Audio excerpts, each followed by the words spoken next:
के बच्चे सुनो सुनो मेरी बात, अब तक मर चुके होते तुम्हारे बाप।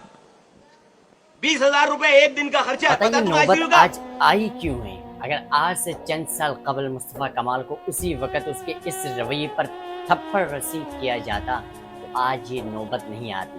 आज 15 नौमौलूद बच्चों की जान चली गई है और ये धन दलाते फिर रहे हैं। कॉन्फ्रेंस में वही रवैया इख्तियार करें जो आज से चंद साल कबल इन्होंने एक पेशेंट के साथ, एक मरीज के साथ रवैया इख्तियार किया था। इन्होंने न पाकिस्तान को बाप की जागीरदारी समझा, शहर को बाप का जागीरदार समझा और अवाम को कीड़े मकोड़े समझे कि जब इनका दिल चाहे कुचलते हैं, जब इनका दिल चाहे जिंदा दफनाते, जब इनका दिल चाहे इनको गालियां दे।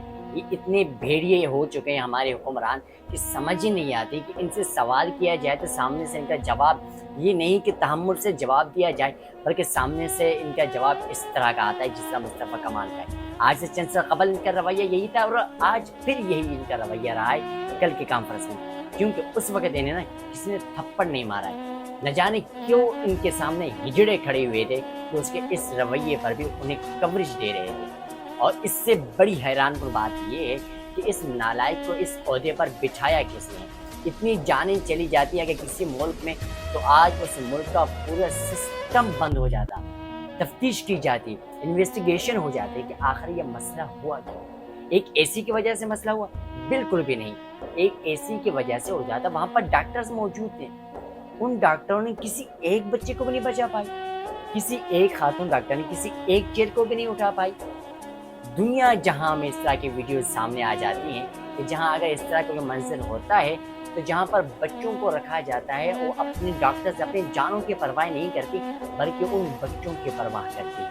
लेकिन बदकिस्मती से यहाँ पर हमारे नीचे से लेकर ऊपर तक सारे भेड़िए बैठे हुए, दरिंदे बैठे हुए, जालिम बैठे हुए, इन्होंने हमेशा आवाम को ही कसूरवार ठहराया है। और अब बात की जाए कि इस्तीफा कब दे रहे हो तो कह रहे हैं कि हमारे बॉस जब कहेंगे हम इस्तीफा देंगे। अबे बॉस का यहाँ पर सारे अवाम की बात हो रही है, बॉस को भी अवाम ने बिठाया, तुम्हें भी अवाम ने बिठाया है, तो फिर बॉस कहाँ से आ गया?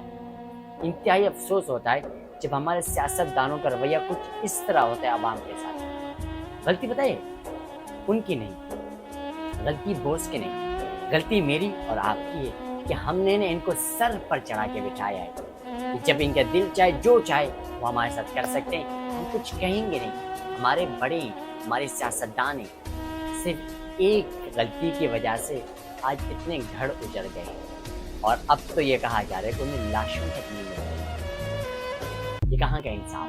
ये मुल्क चल रहा है, आप 2-2, 3-3 ममालिकों को 3-3 महीने से नेगोशिएशन के लिए टेबल पे बिठा के रखते हैं, लेकिन आपका अपना मुल्क नहीं चल रहा। आपके अपने मुल्क का सिस्टम कोलैप्स कर चुका है। 2 रोज कबल यही मुस्तफ़ा कमाल नेशनल असेंबली में कह रहे थे कि मेरा पेम्स यूं चल रही, पेम्स यूं चल रही, और दूसरे दिन अल्लाह ने उसे दिखा दिया कि आप झूठ बोल रहे हैं, आपकी रियलिटी ये है। ये वही हॉस्पिटल है कि जिसे नेशनल हॉस्पिटल कहा जाता है दुनिया जहां की, और यहाँ के जितने भी लीडर सियासतदान, चाहे वो मरियम नवाज हो, चाहे वो शहबाज शरीफ हो, चाहे हमारे नवाज शरीफ हो, जितने भी बड़े बड़े लीडरान हैं, उनका इलाज लंदन में। और हमें कहा जाता है कि आपकी नेशनल हॉस्पिटल है जिसके लिए 22 अरब बजट पेश की जाती है, और उनके कारनामे क्या है ये आपके सामने। गलती मेरी, गलती मुस्तफ़ा कमाल की नहीं, गलती मेरी और आपकी कि हमने इस तरह के भेड़ियों को मौका दिया।